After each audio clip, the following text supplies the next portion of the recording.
ជ័យយោភាគីកូរ៉េខាងត្បូងនិងប្រទេសកម្ពុជាចាប់ដៃគ្នាដើម្បីសហការនៅក្នុងកិច្ចប្រតិបត្តិការបង្ក្រាបសកម្មភាពខុសច្បាប់របស់ពួកឧក្រិដ្ឋជនអនឡាញនៅកម្ពុជាអនុញ្ញាតគោរពជំរាបសួរបងប្អូនប្រិយមិត្តទស្សនិកជនជាទីគោរពរាប់អានស្វាគមន៍មកកាន់វីដេអូវិភាគព្រឹត្តិការណ៍សំខាន់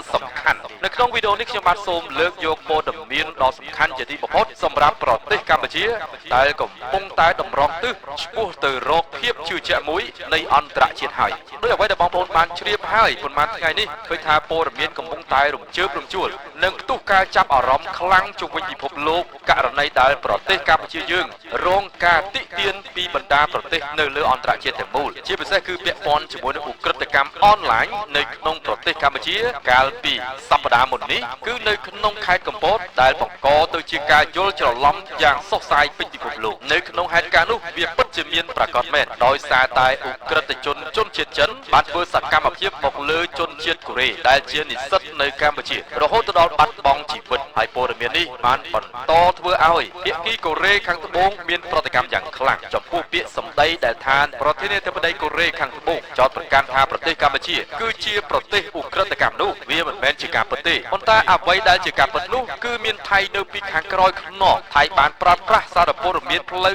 ការធំរបស់ខ្លួននៅលើអន្តរជាតិដើម្បីធ្វើការផ្សព្វផ្សាយចោទប្រកាន់ពេញទំហឹងតែម្ដងដើម្បីគោលបំណងចេតនាទម្លាក់កំហុសលាបពណ៌បង្កាច់បង្ខូចបង្អាប់កេរ្តិ៍ឈ្មោះរបស់កម្ពុជាលើឆាកអន្តរជាតិប៉ុន្តែខណៈពេលនេះខាងភាគីខាងកូរ៉េជាពិសេសគឺប្រធានាធិបតីបានអះអាងហើយថាខ្លួនលោកមិនបានចោទប្រកាន់ប្រទេសកម្ពុជាបែបនេះទេប៉ុន្តែត្រឡប់មកវិញនេះលោកបែរជារៀបចំផែនការដើម្បីសហការជាមួយនឹងប្រទេសកម្ពុជាធ្វើយ៉ាងណាកំចាត់ពួកឧក្រិដ្ឋជនអនឡាញនៅប្រទេសកម្ពុជាឲ្យខាត់តែបានតែនេះគឺជាដំណឹងល្អមួយសម្រាប់ប្រជាជនកម្ពុជាដើម្បីផ្ដល់ទំនុកចិត្តទៅលើកិច្ចសហប្រតិបត្តិការរវាងប្រទេសកូរ៉េខាងត្បូងនិងកម្ពុជាឲ្យកាន់តែមានភាពជឿជាក់ជាងមុននិងមានប្រសិទ្ធភាពស្តង់ដារអន្តរជាតិហើយខ្ញុំបាទសង្ឃឹមថាបន្ទាប់ពីចំណាត់ការទំនាក់ទំនងសហការជាមួយនឹងកូរ៉េខាងត្បូងនៅពេលនេះច្បាស់ជាទទួលបានលទ្ធផលល្អជាងមុនធ្វើយ៉ាងណាឲ្យអនុវត្តគោលការណ៍នេះឲ្យមានប្រសិទ្ធភាពជាទីបំផុតដើម្បីកុំឲ្យមានហេតុការណ៍អាក្រក់នេះកើតឡើងជាបន្តទៀតនាំឲ្យប៉ះពាល់យ៉ាងខ្លាំងទៅលើកេរ្តិ៍ឈ្មោះរបស់ប្រទេសកម្ពុជាជាពិសេសគឺវាអាចប៉ះពាល់ទៅលើវិស័យនានា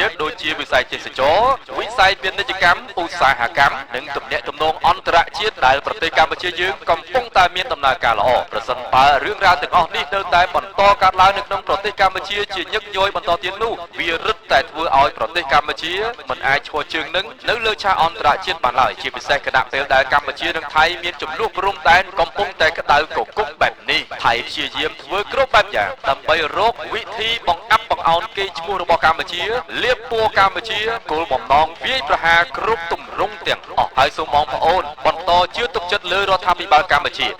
កំពុងតែបោះជំហានយ៉ាងរឹងមាំនៅក្នុងឆាកអន្តរជាតិហើយបងប្អូនប្រសិនបើដំណាក់កាលមួយនេះហុចលទ្ធផលល្អប្រសើរជាងមនុស្សកម្ពុជារឹតតែមានកេរ្តិ៍ឈ្មោះបន្ថែមទៀតដើម្បីជំរុញអភិវឌ្ឍនៅវិស័យបង្ក្រាបឧក្រិដ្ឋកម្មតាមរយៈអនឡាញនៅក្នុងកម្ពុជាឲ្យមានប្រសិទ្ធភាពនិងជាទម្រង់ទ្រង់ទ្រាយធំជាងមុនបង្កនៅសន្តិសុខផ្នែកអនឡាញនិងហិរញ្ញវត្ថុនៅក្នុងប្រទេសកម្ពុជាទាំងស្រុងផងដែរព័ត៌មាននេះក៏ឆ្លុះបញ្ចាំងឲ្យឃើញអំពីស្មារតីយកចិត្តទុកដាក់និងទំនួលខុសត្រូវខ្ពស់របស់កម្ពុជាផងដែរខណៈពេលដែលរឿងរ៉ាវទាំងអស់នេះកើតឡើងនៅក្នុងប្រទេសកម្ពុជាទៅហើយដូច្នេះកម្ពុជាត្រូវតែបដិញ្ញាចិត្តនិងធ្វើយ៉ាងណាឲ្យខាត់តែបានដើម្បីបង្ក្រាបឧក្រិដ្ឋជនអនឡាញនៅក្នុងប្រទេសកម្ពុជាស្វែងរកសុខសន្តិភាពខាងហិរញ្ញវត្ថុអនឡាញឲ្យបានប្រសើរជាងមុននេះក៏ជាការឆ្លើយតបដ៏សំខាន់ផងដែរសម្រាប់កម្ពុជាចំពោះកូរ៉េខាងត្បូងនិងអន្តរជាតិទាំងមូលថាកម្ពុជានឹងដុតដៃដុតជើងឲ្យក្តៅជាទីបំផុតនៅក្នុងបទឧក្រិដ្ឋកម្មមួយនេះ